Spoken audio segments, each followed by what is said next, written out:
Hello friends, तो आज हम देखेंगे एक्सरसाइज 2.2 का क्वेश्चन नंबर 6। दिया है transform the following matrix into echelon form and find their rank. ठीक, तो इसमें भी रैंक ही हमको मालूम करना है। जैसे इसकी जो आगे वाले क्वेश्चन थे उसमें रैंक ही हमको मालूम करना था, इसमें भी रैंक मालूम करना है। लेकिन दिया है कि transform the following matrix into echelon form and find their matrix. Echelon form क्या है अब हम देखते हैं। तो कोई भी, अब जैसे यहाँ पे दे दिया है मेथड की इसी फॉर्म से हमको निकालना है। इससे आगे वाले जो क्वेश्चन थे उसमें पूछा था कि find the rank of the matrix, बस रैंक पूछा था। तो हमने क्या किया था, मैट्रिक्स को अपर ट्रायंगुलर मैट्रिक्स में चेंज किया था और उसके बाद हमने rank of the matrix find किया था। अब यहाँ पे दे रहा है कि इक्लोन फॉर्म का यूज करके हमको निकालना है रैंक ऑफ द मैट्रिक्स। तो इक्लोन फॉर्म का यूज करके कहे या ऐसे कहे कि find the rank of the matrix, easy तरीका यही है इक्लोन फॉर्म। और वो क्या है, यही तरीका है इक्लोन फॉर्म, यही है कि जो भी मैट्रिक्स दिया हो उसको अपर ट्रायंगुलर मैट्रिक्स में चेंज करिए, उसके बाद रैंक ऑफ द मैट्रिक्स निकालिए। तो ये हमने नियम आगे पढ़ ही लिया है। तो कोई भी मैट्रिक्स आए, अगर मेथड दे दिया है कि इस फॉर्म से करना है तब तो हम करेंगे ही, अगर नहीं भी दिया है फिर भी हम इक्लोन फॉर्म से ही कर रहे थे जो आगे वाले क्वेश्चन थे। ठीक, तो वैसे ही करना है इसमें भी, क्योंकि वही है इक्लोन फॉर्म। तो देखिए ये मैट्रिक्स दे दिया है, 4x4 का मैट्रिक्स है ये। अब हमको क्या करना है, इक्लोन फॉर्म में कर रहे हैं तो क्या करेंगे, जो भी मैट्रिक्स है उसको अपर ट्रायंगुलर मैट्रिक्स में चेंज करेंगे। अपर ट्रायंगुलर मैट्रिक्स की कंडीशन क्या है कि जो एलिमेंट आई ग्रेटर देन जे होगा उस एलिमेंट की वैल्यू 0 हो जाएगी। 4x4 के फॉर्म में है ये मैट्रिक्स। तो देखिए ये 11 का एलिमेंट है, ये A11 का, ये A12 का, ये A13 का, ये A14 का। ऐसे ये A21, A22, A23, A24, ये A31। तो देखिए ये A22। तो 22 में क्या है, 2 जो है आई की वैल्यू है, 1 जो है जे की वैल्यू है। तो आई की वैल्यू जे की वैल्यू से बड़ी है, इसलिए ये एलिमेंट 0। A22 इसमें तो इक्वल है A23, तो इधर कोई सवाल ही नहीं उठता है। अब आ जाते हैं हम यहाँ पे A31 यानी 3 1 से बड़ा है, इसलिए ये एलिमेंट 0 रहना चाहिए। अपर ट्रायंगुलर मैट्रिक्स का अकॉर्डिंग हम बता रहे हैं कि ये मैट्रिक्स दे दिया है, इसमें कौन कौन सा एलिमेंट हम 0 करेंगे। ये 0 रहना चाहिए, A31 की वैल्यू 0 रहनी चाहिए, A32 की वैल्यू 0 रहनी चाहिए, A41 की वैल्यू 0, A42 की, A43 की, इनकी वैल्यू 0 होनी चाहिए, क्योंकि इसमें आई ग्रेटर देन जे है। तो 0 हम कैसे करेंगे, तो खुद से अपने मर्जी से हम देखते हैं कि कहाँ क्या घटाएं, कहाँ क्या जोड़ें कि यहाँ पे 0 आ जाए। तो R2 में देखते हैं, R1 से तो कोई मतलब नहीं है क्योंकि यहाँ पे कहीं 0 नहीं चाहिए। R2 से देखते हैं, तो R2 में क्या करें कि यहाँ पे 0 आ जाए। अगर 1 इसमें से इसको घटा दें तो 0 आ जाएगा। तो हमने लिख दिया है कि R2 में क्या करें, R2 माइनस R3, यानी कि 1 माइनस 1 0 हो जाएगा।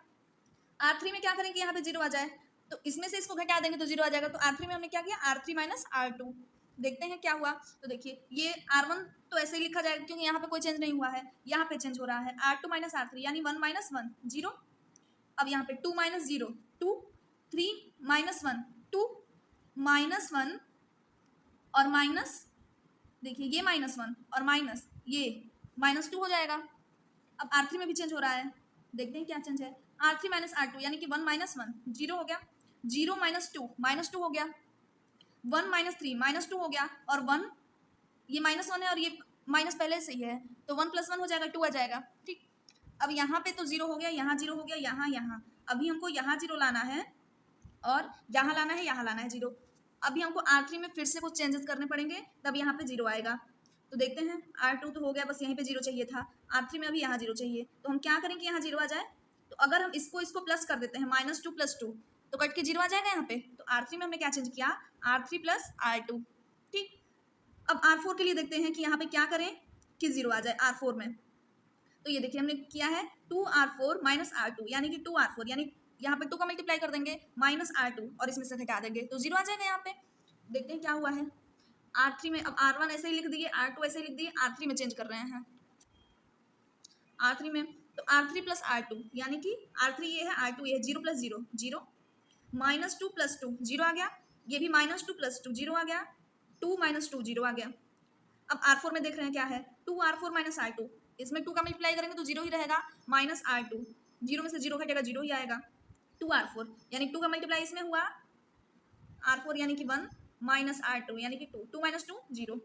ऐसे यहाँ पे 2R4 यानी 2 का मल्टीप्लाई इसमें हुआ माइनस R2, ये 2 - 2 0। ऐसे यहाँ पे 2 का मल्टीप्लाई हुआ तो ये -2 हो गया, माइनस R2, -2 + 2 0 आ गया। ठीक, तो अब देखिए, अब जब हम मैट्रिक्स को अपर ट्रायंगुलर मैट्रिक्स में चेंज कर लेते हैं, उसके बाद देखते हैं कि कौन सा रो नॉन जीरो है और कौन सा रो जीरो है। देखिए ये रो नॉन जीरो है, ये रो नॉन जीरो है। एक जीरो के रहने से कोई फर्क नहीं पड़ता है, सारे एलिमेंट जीरो होने चाहिए, तब हम उसको कहेंगे कि ये नॉन जीरो, सॉरी ये जीरो रो है। ये देखिए इसमें कोई भी एलिमेंट नॉन जीरो नहीं है, सारे एलिमेंट जीरो हैं, इसलिए इसको जीरो रो कहेंगे। इसमें भी सारे एलिमेंट जीरो हैं, इसलिए जीरो रो कहेंगे। अब नॉन जीरो एलिमेंट कितने हैं? एक, दो, दो है नॉन जीरो एलिमेंट, तो रैंक क्या हो जाएगा? 2। जितने नॉन जीरो रो होंगे काउंट करके वही हमारा रैंक हो जाएगा। ठीक, अब हम देखते हैं क्वेश्चन नंबर 7 और क्वेश्चन नंबर 8 क्या है। तो इस क्वेश्चन को तो आप खुद से कर लेंगे, क्योंकि यही चीज़ है जो मैंने बताया। इक्लॉन मेथड वही है, अगर कोई मेथड नहीं दे रहा है, कह रहा है find the rank of the matrix, तब भी हम इक्लॉन मेथड ही लगाएंगे। अगर इक्लॉन मेथड कह रहा है तब तो उससे लगाना ही है। ठीक, किसी भी मैट्रिक्स, जो भी मैट्रिक्स दिया हो उसको पहले हम अपर ट्रायंगुलर मैट्रिक्स में चेंज करेंगे, उसके बाद देखेंगे कौन सा रो नॉन जीरो है, कौन सा रो जीरो रो है।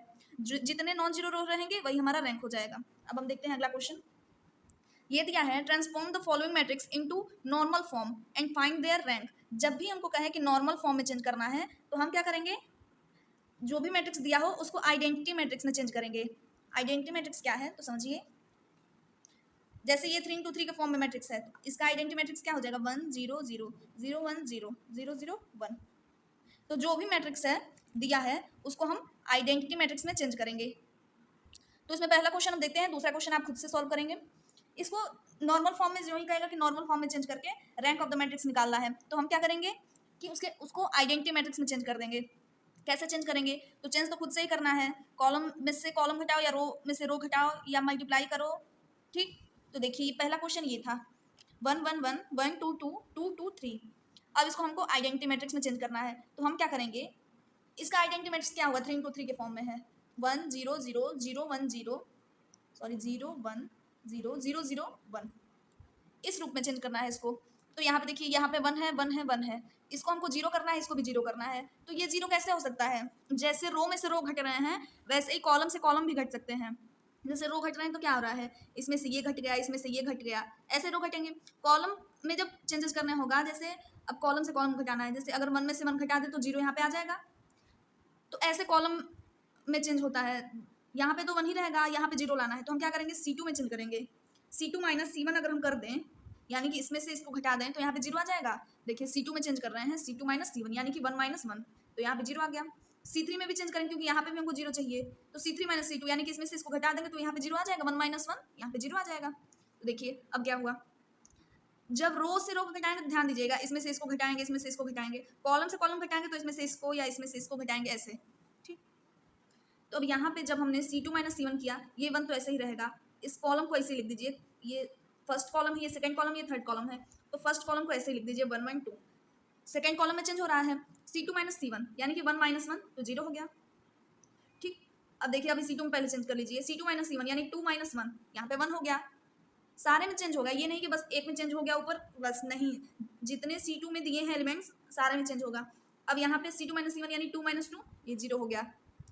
अब हम देखते हैं थर्ड कॉलम में क्या चेंज है, C3 माइनस C2 यानी कि 1 माइनस 1 जीरो हो गया, 2 माइनस 2 जीरो हो गया, 3 माइनस 2 1 हो गया। ठीक, तो अब देखिए यहाँ पे जीरो हो गया ये दोनों जगह, अभी हमको यहाँ पे जीरो चाहिए।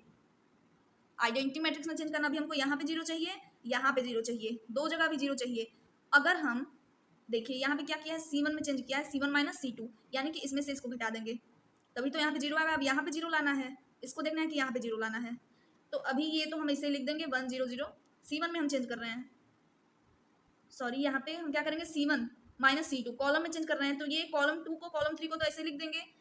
कॉलम 1 में चेंज कर रहे हैं यानी कि C1 माइनस C2, तो 1 माइनस 0 1, 1 माइनस 1 0, 2 माइनस 0 2, और कॉलम 2 कॉलम 3 ऐसे लिख देंगे। अब हमको कहाँ जीरो चाहिए, अभी यहाँ पे हमको जीरो चाहिए, तो यहाँ पे हम रो वाला लगा देंगे, क्योंकि अगर इसमें से इसको घटा दें, इसमें 2 का मल्टीप्लाई करके इसमें से घटा दें तो जीरो आ जाएगा यहाँ पे। तो अब देखिए अब हम रो में चेंज करेंगे, R3 रो में, किस रो में है ये 2, R3 रो में। R3 में हमने क्या किया, R3 माइनस 2R1 यानी कि R3 की जगह पे क्या हो जाएगा 2 माइनस 2R1 यानी कि 2R1 की जगह पे 1, तो 2 माइनस 2 यहाँ पे जीरो आ जाएगा। तो अब देखिए क्या हो जाएगा, ये R1 R2 ऐसे ही लिख देंगे 1 0 0 0 1 0। अब यहाँ पे चेंज होगा R3 माइनस 2R1 यानी कि 2 माइनस 2R1 जीरो, 0 माइनस 0, क्योंकि 2 का मल्टीप्लाई भी होगा लेकिन जीरो ही रहेगा, तो जीरो आ गया। अब यहाँ पे 2 का मल्टीप्लाई होगा, 1 से घटेगा 1 ही आएगा। अब हम देखते हैं कि कौन कौन सा नॉन जीरो है रो, तो ये भी नॉन जीरो रो है, ये भी नॉन जीरो रो है, ये भी नॉन जीरो है, तो इसका रैंक क्या आ जाएगा 3। ठीक, यही हमारा आंसर हो गया। और इसमें ये भी कंडीशन हो सकती है कि आपका चेंज करते करते ये भी जीरो आ जाए।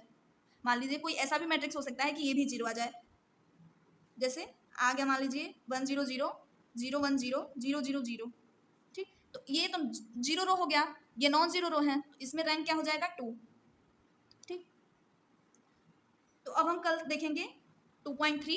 आज के लिए इतना ही।